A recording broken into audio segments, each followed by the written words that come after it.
Hello, Malcolm here with part 2 of our series on an initial literary reading of a biblical text. We're talking about literary or narrative criticism and how these perspectives can help us to dig into the Bible, to do justice to what it's saying to us, and then be able to translate that in some way to those we are teaching. This is part 2, episode 280 of Tuesday Teaching Tips. If you haven't already, listen to number 279, which is the first part of the series. I recommend you do so for the first 7 tips.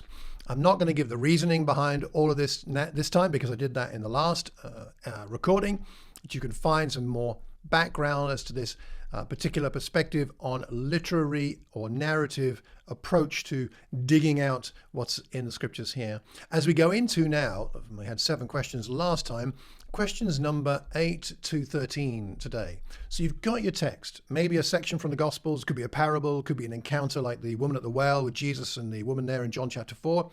And you're going to ask some questions to try and find out what did it mean, and then how can I pass on what's relevant to people today.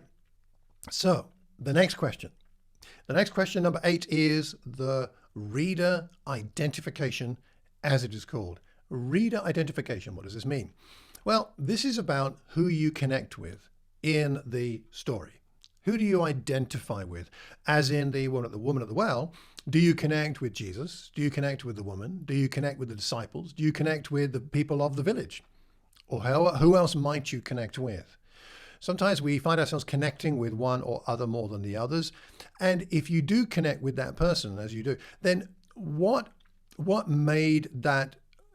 Why have you made that choice? How did you land there with the woman or with Jesus? What is it about what they say or what they do that you connect with? Why do you identify with them? I think it's a very important question, and it helps us to get into the text. So that's the reader identification. Question or issue number 9 is form. In other words, what is the form or genre of this passage? Is it a song, maybe like some of the Psalms, which could also be poetry? A song, is it poetry? Is it a letter like the epistles? Is it law? Is it part of an epic story? Is it a parable? Is it just a saying? What's the actual genre? And that affects the way we read things, doesn't it? The way we read a novel is different from the way we read a technical book or an instruction manual. And so what is that form telling you about its content? Number 10 is function. What is the function of this passage in terms of the whole work?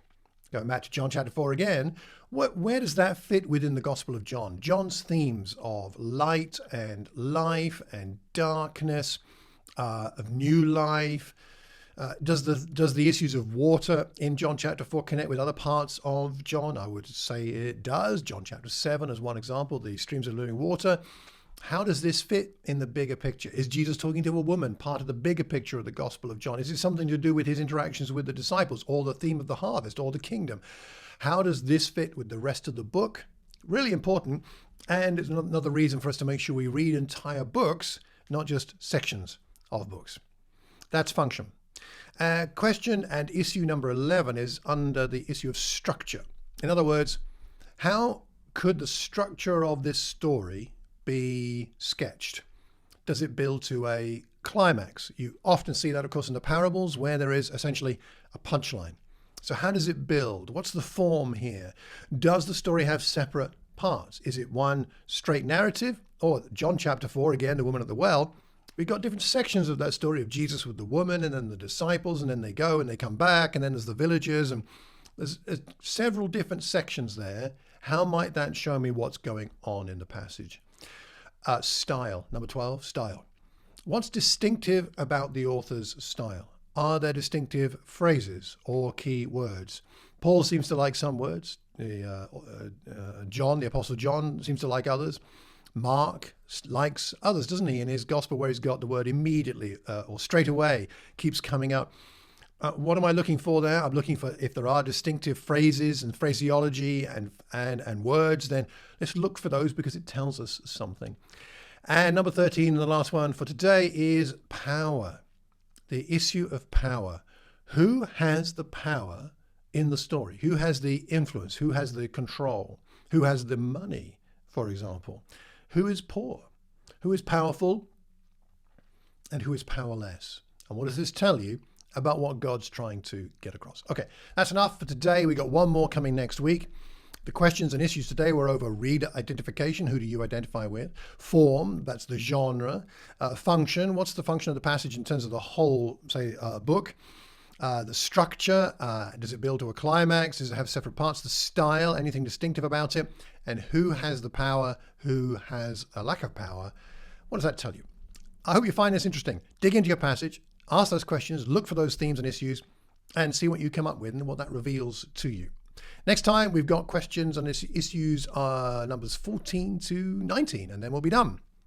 If you've got any comments or questions, it's malcolmcox.org, either the website or send me an email, malcolm@malcolmcox.org. And until the next one, when we come to number 200, episode 281, I think it is next time. Yes, it is. Until then, keep calm and carry on teaching. Take care, and God bless.